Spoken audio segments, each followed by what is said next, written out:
మీకు పెళ్ళైన తర్వాత అత్తగారి వాళ్ళతో కలిసి ఉంటున్నా ఉండకపోయినా ఒక్కటి మాత్రం గుర్తుపెట్టుకోండి, ఎప్పుడు కూడా తాహతకు మించి ఏ పని చేయకూడదు. అది ఇంటి పనైనా, వంట పనైనా, పిల్లల్ని చూసుకోవడమైనా, ఏ పనైనా సరే చేతనైనంత వరకు మాత్రమే చేయాలి. మీరు పడి చేయడం వల్ల మీకేం మెడలు ఇచ్చారు, ఇంకా ఎక్కువ పనులు చెప్తారు. పనులు చెప్పినా పర్లేదు, చేయొచ్చు. దాంతోపాటు బోనస్ గా తిట్లు కూడా వస్తుంటాయి. మనం వచ్చిన కొత్తలోనే నేను ఇచ్చేయగలను అని చెప్పి చేసేయడం మొదలు పెట్టామనుకో, ఇంకా మనం ఆ పద్మవ్యూహంలోకి వెళ్ళడం తప్ప రావడం ఉండదు. అవసరమైనంత వరకు మాత్రమే పనులు చేయండి. ఈ ట్రిక్ కేవలం అత్తగారింట్లో పనుల గురించి మాత్రమే కాదు, ఆఫీస్ లో కూడా ఉపయోగించవచ్చు.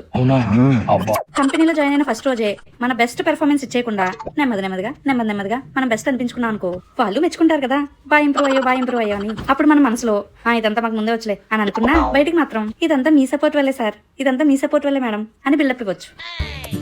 పిచ్చోళ్ళ గురించి వెంటనే కానీ లైవ్ లో ఇదే చూడటం. అత్తగారింట్లో అయినా సరే ఇదంతా మీ వల్లే అత్తయ్య, మీరు నేర్పించడం వల్లే నేను ఇన్ని పనులు చేయగలుగుతున్నాను అని కాస్త క్రెడిట్ వాళ్ళకి ఇచ్చామనుకో, చాలు. ఏమంటారు?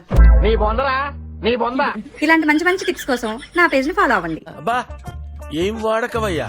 చిచ్చి, మీరు సిగ్గుపడకండి, చచ్చిపోవాలనిపిస్తుంది.